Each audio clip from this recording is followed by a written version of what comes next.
অন্তিম ট্রেন। রাত তখন প্রায় 12টা। দক্ষিণবঙ্গের এক প্রত্যন্ত রেল স্টেশন দুধকুন্ডি।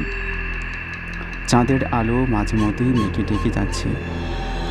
স্টেশনে প্রায় কেউ নেই, শুধু এক বৃদ্ধ গার্ড আর এক যুবক, নাম অরুণ।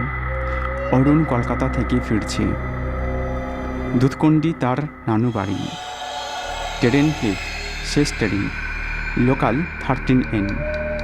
কিন্তু সেই ট্রেনের কোনো হদিস নেই। বৃদ্ধ গার্ড বলল, এই ট্রেন তো 10 বছর আগে বন্ধ হয়ে গেছে বাবু।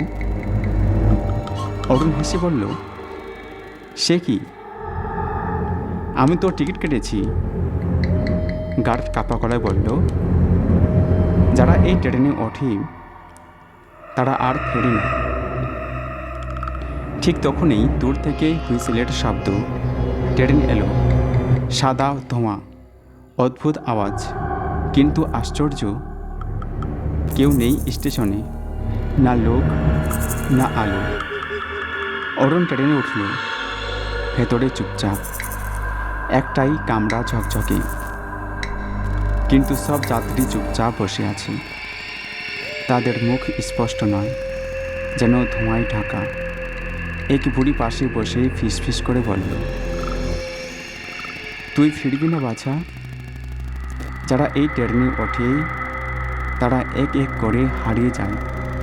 ট্রেন চলতে লাগলো অন্ধকারের ভিতর দিয়ে, আর হঠাৎ করেই কামরার আলো নিভে গেল। একটা চিৎকার। অরুণ বুঝতে পারলো সে একা নেই, কিন্তু কেউ নেইও না। ট্রেন থামলো এক অজানা স্টেশনে, অন্তিমপুর। সেখানে নেমে সবাই ধোঁয়ার মতো মিলিয়ে গেল। পরদিন সকালে খবরের কাগজে ছোট একটা খবর, কলকাতা দুধকুন্ডি লাইনে এক যুবক নিখোঁজ।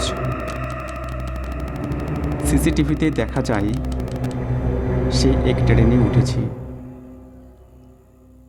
কিন্তু ওই লাইনে তো গত 10 বছর ধরে কোনো ট্রেন চলে না।